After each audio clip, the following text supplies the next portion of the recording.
the Raw Loaf is on. I had to flip that over. But you know what? You might be wondering why I'm full of hate right now. You might be wondering why I'm carrying this baseball bat. You might be wondering why I'm ready just to beat somebody up. It is because my heart, because my heart is so filled with hate. I hated NXT TakeOver New York City. And let me tell you why I hated it so much, because it was so good. Why would they make something so good? You know, it was so much fun. Like, it was one of those nights, and I'm sure almost everybody on my Twitter timeline had the same thought. They were like, oh, that was the best match. Oh, that was the best match of the night. Oh, that was the best match of the night. All the way up until the end. It's like everybody was like, oh, match of the year. Oh, match of the year. Oh, match of the year. And I'll tell you, one of those was my match of the year so far. But welcome to the Raw Loaf, where we're talking about NXT TakeOver New York City and not Brooklyn number 5 for some reason. I'm the Raw Loaf. Look, I got it working now. You can the Raw Loaf right there on Twitter. My WrestleMania week shirt is blocking the view for your Facebook, but it's the same thing. Yeah. So if anybody joins the chat, and I don't know if anybody will. I'm going up against Triple H right now. That guy seems to be pretty popular. But let me know what your favorite match of the night was so we can talk about it. But first, we're going to talk about the pre-show. I don't really want to talk about it because it was so bad. Like, the pre-show was a big stakes on it for sure. $1 million to beat AJ Styles, which kind of seems almost like a given. I mean, AJ Styles, he's busy like wrestling and traveling and has a family and stuff. He probably can't dedicate too much time to playing WWE 2K19, whichever one it was. But they had the Golden Voice guy, and he was like, the only thing I liked about him was his golden suit. So, I mean, I can't really judge. There might be somebody who will tune into this video or this live stream and see my horns and go, oh my gosh, the only thing I like about this guy are his horns. Okay, that's cool, but I'm not taking up 20 minutes of your time, and I'm not walking away with $1 million either. So, like, why would you want to be a bad rich person? Because nobody's gonna like you except whoever you're giving money to. Like, legit. What is it an example of? Can't think of it. Somebody just comes across money, and then that person has a bunch of friends until the money runs out, and that's it. So, this is for the Golden Voice guy. You're done. So, okay, so not WrestleMania. I was gonna say WrestleMania because yesterday, 2 days ago, I did a live stream about WrestleMania entrances of WrestleMania 34 last year. How I was disappointed in a lot of them. NXT TakeOver started off tonight with the War Raiders, and they had a good entrance. It was pretty cool. It fit them really well. It had some flair to it. You know, 3 or 4 other guys with drums, and they're just like beating the drums as they're coming out. War Raiders come out, and they're ready for war. There's gonna be war against Aleister Black and Ricochet. And Ricochet, all of them got huge welcomes from the crowd. I don't want to say pop because everybody says pop. You don't tune into the Raw Loaf to hear what everybody else is saying. But you might be hearing a sneeze here in a second. Allergies. All right. So, Ricochet, the highlight of this match for me was when Ricochet, if I was a pro wrestler, I would have 1 or 2 moves as my finisher. Either the fall-away slam, reverse slam, whichever one, and the tilt-a-whirl backbreaker, because both of those moves are bad. But Ricochet picked up Hanson at one point in this match. The first, 80% of this match was kind of weird because it was Rowe versus Aleister Black, and it was Ricochet versus Hanson. It felt like But there was a point at this match when Ricochet picked up Hanson, big guy, a lot bigger than Ricochet, and he threw him back for like a good fall away slam. I was like, what? And then, oh man. But this, I don't know. It's hard to explain these matches tonight because they were all matches that you had to have watched. And Hanson, like, it was like, oh, look how strong and both the War Raiders are. And then at one point, Morrow was like, you got the both high flyers of each team in the ring, and you're looking at Hanson like, he's not a high flyer. And then he shows up, Ricochet, with his own handspring, bounce off the ropes, and he with a flying back elbow. It was like, what? Really? That is a big dude. So, and there's one thing I've always wondered, and that is, what happens if Ricochet misses the 630? Because, I mean, I've seen some of Ricochet stuff before he came to NXT. I never seen him miss the 630 like ever, and tonight he missed it. And boy, howdy, that looks like it hurts, man.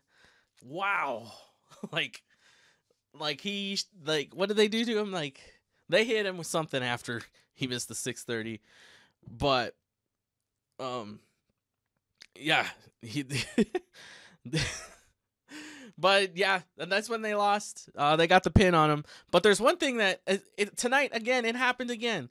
I don't get it. I wish I could understand it, but I don't. Why don't these referees do countouts? I don't know. I haven't watched a whole lot of other. I watch some sometimes, and usually the refs can't do it. But why is it that these refs, like, they wait like a whole 10 count to start the count out? Why can't they just start the count out? Well, okay, but this time though, all four of the competitors were outside of the ring, and then I think Hanson went up to go into the ring. Aleister Black ran up there and like pulled him back, or it could have been the other way around.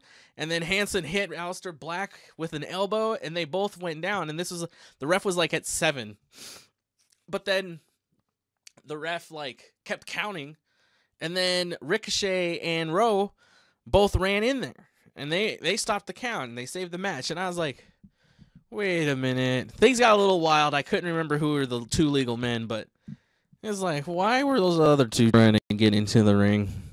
But in the end, the War Raiders won the match. You should go watch the match. You should just watch this whole pay-per-view. I don't know what I really could say. It was just this moment was super send-offy for Aleister Black and Ricochet. They are going to be at WrestleMania wrestling for the SmackDown Tag Team titles, and who knows what's going on for them from there. Both of these guys are super duper super pro wrestlers, and can't wait to see when they'll be hanging out with EC3. Hi EC3. How's it going? You should wear my devil horns, EC3. You might you might be able to get in a match or something. So next up, we had the North American championship match. This is the match that I didn't think I was going, or no, this was going to be my number one match, and it was not my number one match of the night. Who came out first? Not Velveteen Dream, the other guy. Matt Riddle came out first, came out to his normal stuff, and then Velveteen came out, and Velveteen had a statue. He's being carried out by 4 dudes. Great entrance. WrestleMania weekend entrance. You got just how it should be done. At least for all the champions, and unfortunately that wasn't the case. But, that's how they do things sometimes. They just don't want to do it. But anyways, this match was like 80% Matt Riddle. Riddle was just broing it up. Submission, maneuver, kick. It was just like, oh my gosh, really? He is just killing him. And at one point I was thinking, is Matt Riddle the new Festus? Because he's like all super cool all the way in, but during wrestling, he's like a monster. He's spitting, he's screaming, he's very aggressive. And I was like, okay, Festus. What, Matt Festus? The Festus Riddle or something? I don't know. But man, there was a floating bro, which is kind of like the reverse of the Alexa Bliss finisher. The Sparkle. I forget. I don't know what it's called. But anyways, yeah, I thought that's when Matt Riddle was going to do it. Didn't do it to Velveteen. Honestly, I wanted Velveteen to win. I didn't think he was going to win. And then Matt Riddle got that the bro mission on him.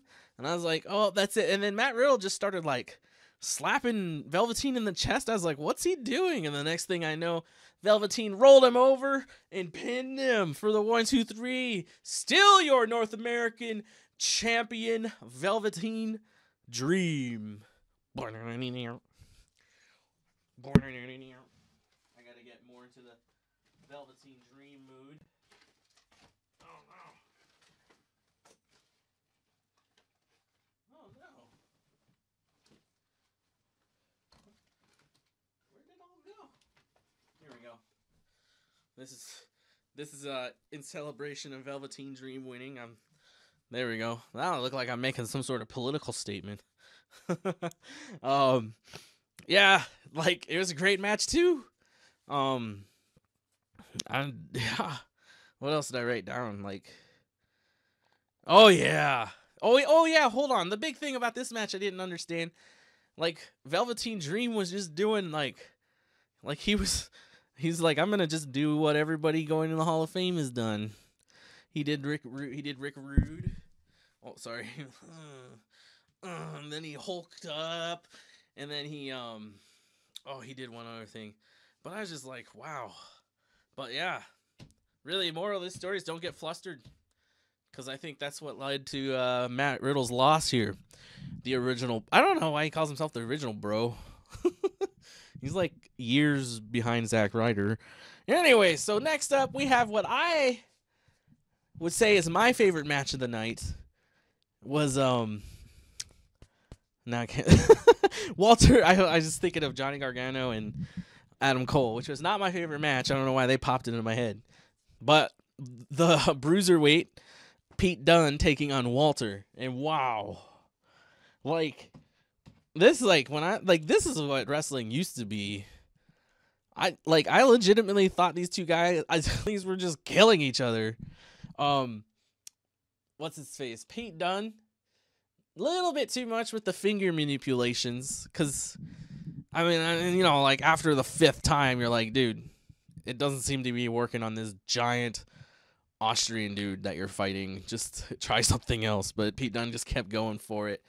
But my question is to you, who is the scariest wrestler to you? Because right now, to me, it's Walter. Like, I was thinking the other day, I think I even tweeted out, like, if you're walking down a dark alleyway, the last person you want to run into is Velveteen Dream, because who knows what's going to happen with that encounter. But now I'm thinking the scariest wrestler, the last one I'd want to walk into walking down a dark alleyway is Walter. Because, boy, howdy, Walter is a scary, scary man. I don't know how else to put it. But, like, I ended up retweeting. There's somebody, like, not quite all the way up in the nosebleeds, but somebody up there kind of high, far and back was, I guess, recording the match for some reason. And he put up a 1-second clip of Walter just, boom, a chest slap right onto Pete Dunne. And that thing sounded like it was right next to him. So loud. Like, oh my God. I hate pro wrestling. I hate it because when you're not there, it's not nearly as cool. It's so much more fun live. If you've stuck behind your TV or your computer or your phone your whole life and just been watching wrestling, you've never been to a wrestling event, or even if you've just been to WWE events, get off of your butt, man. Get off of your butt and go to some local shows. Go to some, like, smaller wrestling shows. Just do something. Get out there and have some fun. I don't know why I waited so long. I was young and dumb and ignorant. Well, I was 24-ish, so I was kind of old. But yeah, get out there, because those chest slaps in real life, especially if you see somebody start bleeding from them, and you're like, I thought this was fake because my bullies in school told me it was fake. Shut up, bullies.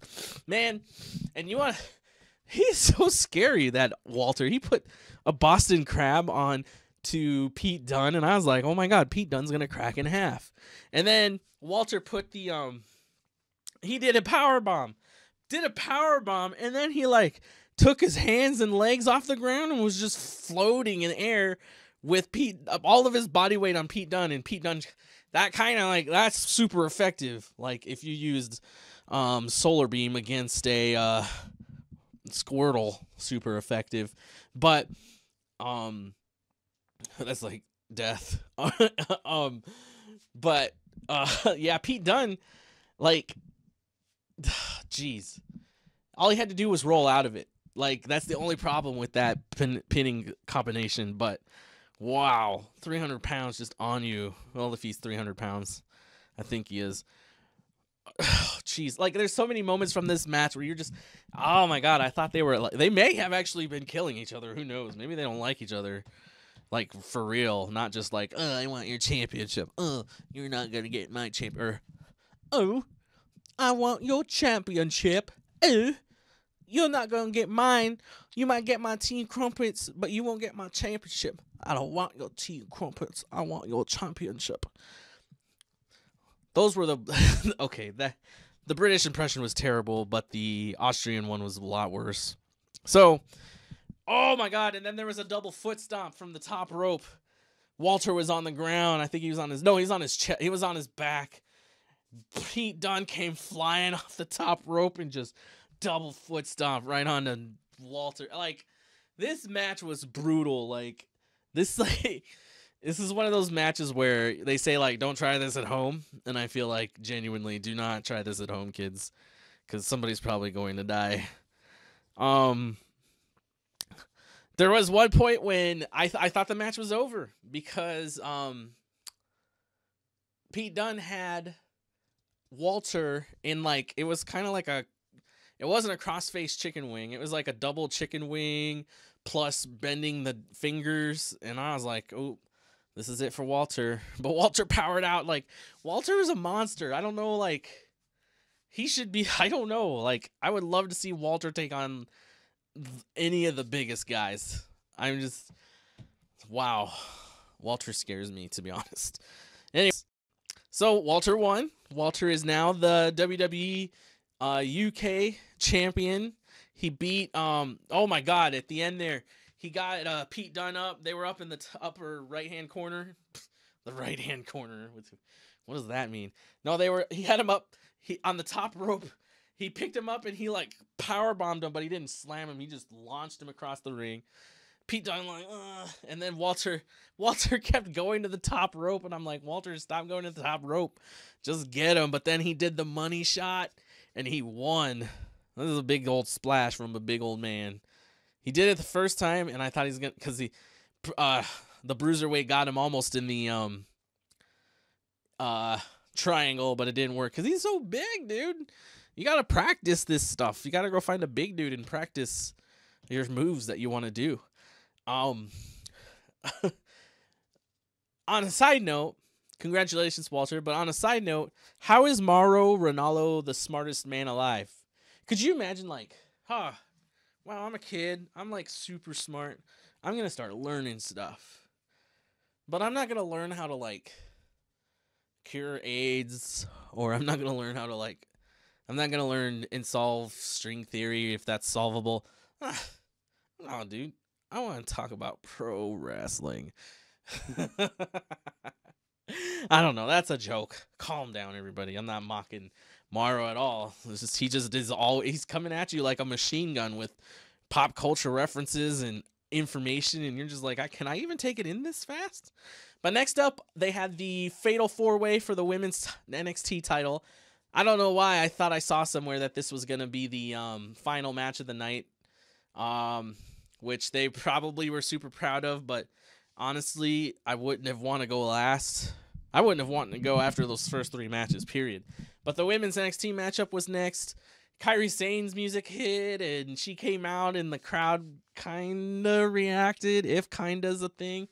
But, I mean, gosh, they just sat through 3 super, like, intense matches like that. The Bruiserweight, or not the Bruiserweight, the UK title match was like, at first it was kind of slow, but man, just chop after finger bend after submission hold, like the crowd got more and more into it, and everybody was tired. And what happened was I felt like this women's match was kind of, they had a lot to live up to, a lot, and they did pretty good. I enjoyed the match. I enjoyed the story between the two best friends of Kairi and Io. They didn't. Oh man, it was like they were working together, and then of course they have to fight against each other. They said they would if they knew they would have to, but they were so close. It's back and forth, back and forth. Shayna Baszler and, oh my gosh, what's her name? Bianca Belair. Oh, okay. I was gonna say something, when Shayna Baszler like pulled on Bianca Belair's hair, and I was like, oh my god, is that the first time that this has happened? But then I was gonna say that on here, but then I didn't want to sound like a ignorant wrestling fan, because I haven't watched NXT for a while, because I took that little break from wrestling for a few months. But then right after I thought that, Mara was like, I think or was it Nigel? I think that was the first time that we've ever seen Bianca's hair used against her. I was like, oh my god, I'm a genius. Oh my god, I'm so smart. Thank you. One of the most surprising moments of the night was the Super X Factor that we saw. Somebody I think it was Bianca, picked up Kairi Sane. She's going to power bomb her and then right into an X Factor. Or was it Io? I don't know. It was pretty cool. And then the one of my favorite things of the whole night was when Kairi bumped off the ropes and the other two were outside, Shayna and Bianca, and Io picked up Sane and threw her over her head. And one of my favorite things about Io is her moonsaults aren't like, they're not pretty, you know? They're like, most people, okay, here they are going up to the top rope, and then they go, whoa, like that, right? Or I should do it this way. Go to the top rope, whoa, so they hit him with the force of, like, the flip and land on him. But Io is like, she's going to the top rope, and she's just like, pow! Like, it's like a little missile. And she was doing it quite a bit. I think she did it twice or three times. But at one point, I thought the match was done when Bianca Belair, she was in a chokehold. Bianca, by the way, her KOD. Oh, it's at the end of the match. Sorry. But Shayna Baszler had Bianca in the chokehold, and I was just thinking, what happens in this fatal 4-way if Bianca passed out? What happens? Do they just, I mean, she didn't tap, because you have to win by tap or submission in these fatal 4-ways. She didn't tap. She passed out. Usually in a match, Shayna would have won, but this for the fatal 4-way, are the rules the same? But if you know, leave in the comments below, please, because that's a question I genuinely have. But oh my god, earlier in the match too, Kairi got drop kicked so hard into the turnbuckle. I thought she was dead. Wow. But the second time Shayna got the chokehold on Bianca ended up tapping. She fought hard, though. I don't like Bianca because her hair's too long. That's weird of you. But she ended up tapping after she did that double KOD. Ooh, oh, excuse me. Sorry. I hate it when my horns get in the way. She ended up tapping. So Shayna retains.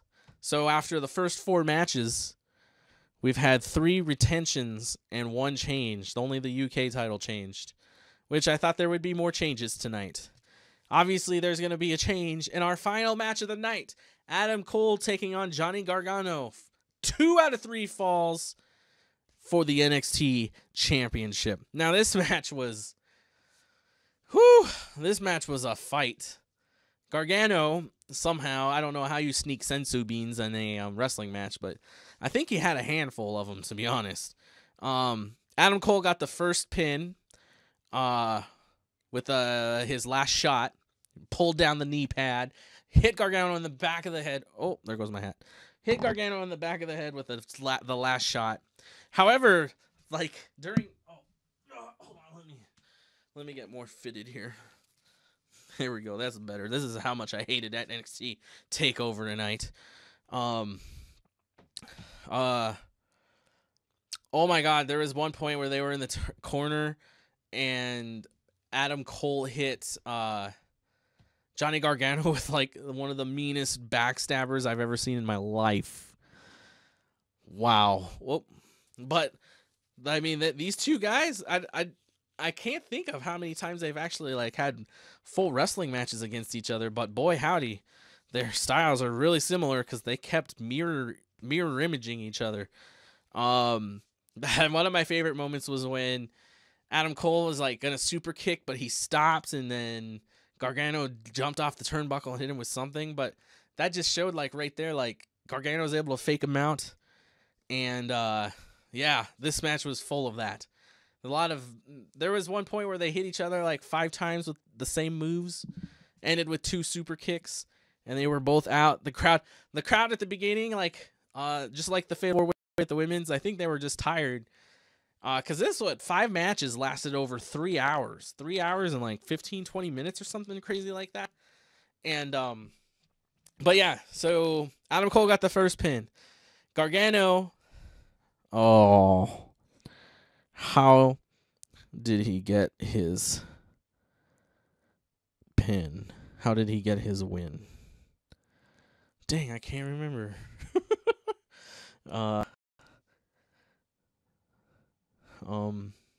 Okay, I can't remember. But Conrado, I wrote Conrado down. So yeah, Johnny Gargano got a pin. What do you guys think? If any of you are watching, chat. So the ref. Oh, here's one thing I've always wondered about the refs too. Like, why do they even bother yelling at the wrestlers? Gargano and Cole were up on the rope. They were on the turnbuckle. They were doing something. The ref's like, "Come on, guys, get it down." Like have two wrestlers ever looked over and said, "Okay, let's get down." It's like just don't even worry about it. Worry about doing your job. Like trying to like when there's supposed to be a count out, do the count out. But one move that was done in this match, I'm not sure what it's called because I've heard it called a few things. But Johnny Gargano did the reverse Hurricanrana, the spiking Hurricanrana, whatever, to Adam Cole, and I'm just like, how do people like do that? Because it looks like they should be dead when they get hit with that, but they don't. And at one point in this match, Johnny Gargano goes outside of the ring. Adam Cole goes outside of the ring. They tear up the Spanish announce table. This whole time, the referee again is not counting. We should just keep a tally here of how many times the refs don't count, because honestly, I would count. There would be no pause. Oh, out of the ring. 1, 2. I would just start counting. And if they don't like me and they want to fire me, I'd be like, why would you fire somebody for doing their job? Huh? Why? Anyways, so eventually, and I was like going to be shocked if they didn't come out, but the rest of the Undisputed Era come out. They, well, you kind of expected that, but I thought they would have been out much earlier. But, the thing is, like, emotions, people, keep your emotions in check if you're going to be fighting or any type of combat or anything. Keep your emotions in check. Roderick Strong jumped up on the apron. Johnny Gargano let go of his finishing hold, the Gargano escape, and went to like attack Roderick, and it was just like, dude, you could have just been holding him. And Adam Cole tapped, I think, at that moment, or there was another moment where he tapped, but then Kyle O'Reilly jumped in there and raked the eyes of Gargano, and then came the onslaught of the well, it wasn't really an onslaught, it was an attempted interference from the rest of the Undisputed Era, and then did not work out at all. And Gargano at one point, he was on the outside of the ring and he just attacked. It was like, that's when he had his first sensu bean, And that's when he turned on the power core in his Iron Man suit, and he just like went for it. He threw, I think, threw Roderick Strong into the turnbuckle. He jumped up and he's gonna tornado DDT somebody, and he spun around with them, and then he like double kicked somebody else, and then he DDT'd the guy, and he got in there, and then whoa, bam, super kick. I think there was a couple super kicks at this point, and I thought it was done. I just grabbed my pen. I was like, oh, Gargano's done. Lost to the super kick. Oh no, he super kicked. He dropped to his knees, and then he got the last shot to the back of the head. That's when I was like, oh, he's done. He's done. But somehow, Gargano pulled a senzu bean out of his tights and ate it, and he kicked out. I was like, are you serious? Oh, and another point I wanted to make, this ref is the strongest ref ever, because Adam Cole kicked Gargano into the ref when the Undisputed Era came out, and he ran into the ref and knocked the ref out of the ring, which is like, the ref's done. Because then Bobby Fish and Kyle O'Reilly came in, did their tag team finisher to Gargano, and then Roderick Strong threw in the ref, and the ref was just like, 1, 2, 3, and I was like, what happened? There was no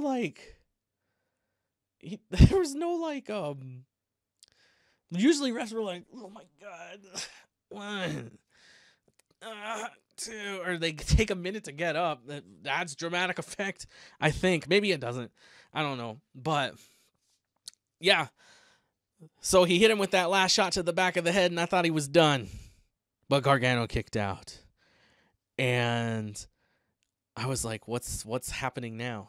The crowd was going nuts. I think Morrow lost his voice in what he said, like, in 30 years, I have never seen anything this damnedest ever. But Gargano got that Gargano escape in, got the tap out of Adam Cole. The crowd goes wild. The announcing team goes wild. This whole time I'm like, where's Candice? Where is Candice? Because it took her a while to come out. Where was she at? Unless they the TV watching room was like way at the other end of the Barclay Center or something, or I don't know why she couldn't have been there at the top of the ramp watching or something, but it took her a while to get out. I don't want to think any bad thoughts, but I don't know, it was just weird to me. But the whole time I was like, what if Tommaso comes out during the match? Kind of to help Gargano, you would think, but then he's the bad guy. So would he help Gargano? And then at the end, at the last 20 seconds of the airing, Tommaso came out. I was like, this guy just had neck surgery. What's he doing?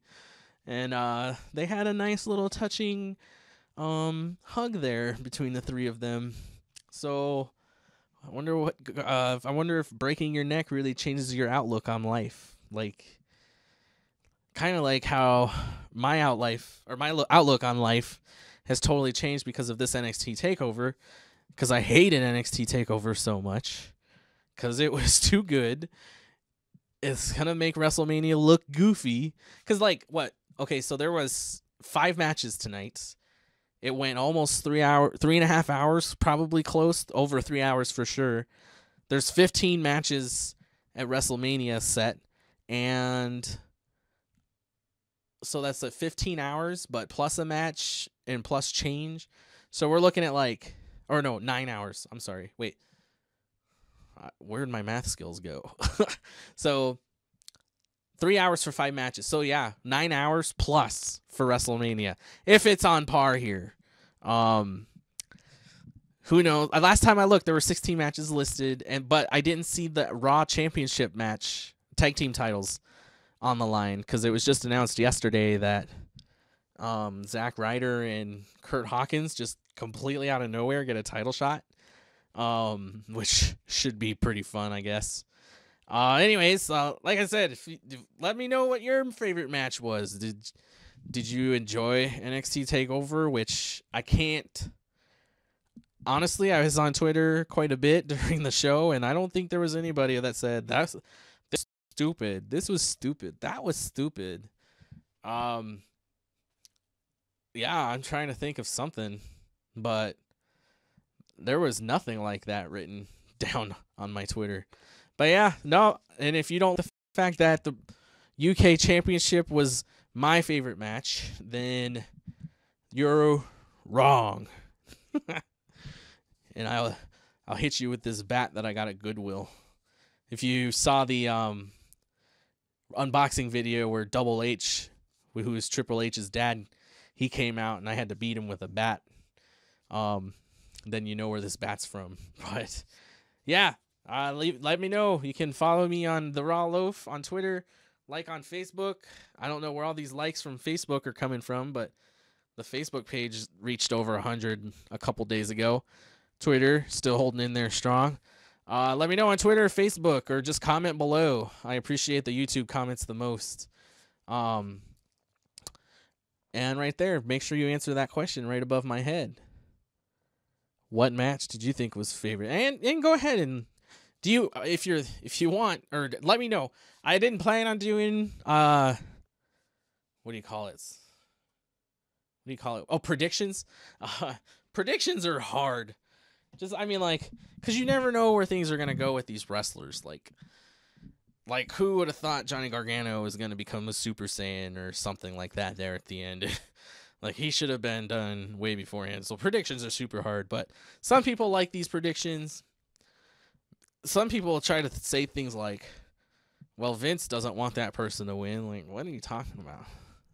I think in the end, if somebody pins the other person, that person wins, or makes them tap. But after tomorrow night, after the Hall of Fame too, I'll live stream some thoughts about the Hall of Fame. And then after, I'm going to Zane's house. If you know Zane from the unboxing videos, I'm going to his house for the WrestleMania. I think what I might start doing is for pay-per-views, I might go to like some of the casinos here have live showings, and I think that might be fun. I did it one time. I think it was one WrestleMania, 5 years ago. It was kind of cool. It cost $5, but they were giving away stuff. I didn't win anything. Maybe that's why I don't want to go back. But I like doing these live streams. The only thing that sucks is on Sunday, I might have to live stream from my phone depending on how much I drink. Because if I get too drunk, I'm not going to make it all the way home and set up all this live stream stuff. But, yeah, let me know what your favorite match was. Did you enjoy NXT TakeOver? Did you hate it? Comment below, follow, tweet, and all that other fun stuff. Thanks for tuning in the Raw Loaf. And we'll see you tomorrow night and after SNL. Because I'm going to broadcast a live stream after SNL. And if those weirdos, Michael Che and Colin Jost, do not build up their Andre the Giant Memorial Battle Royal match, they're wrong. See ya. Now it's time for the awkward walk over to the computer, because I don't know how to turn it off from over there.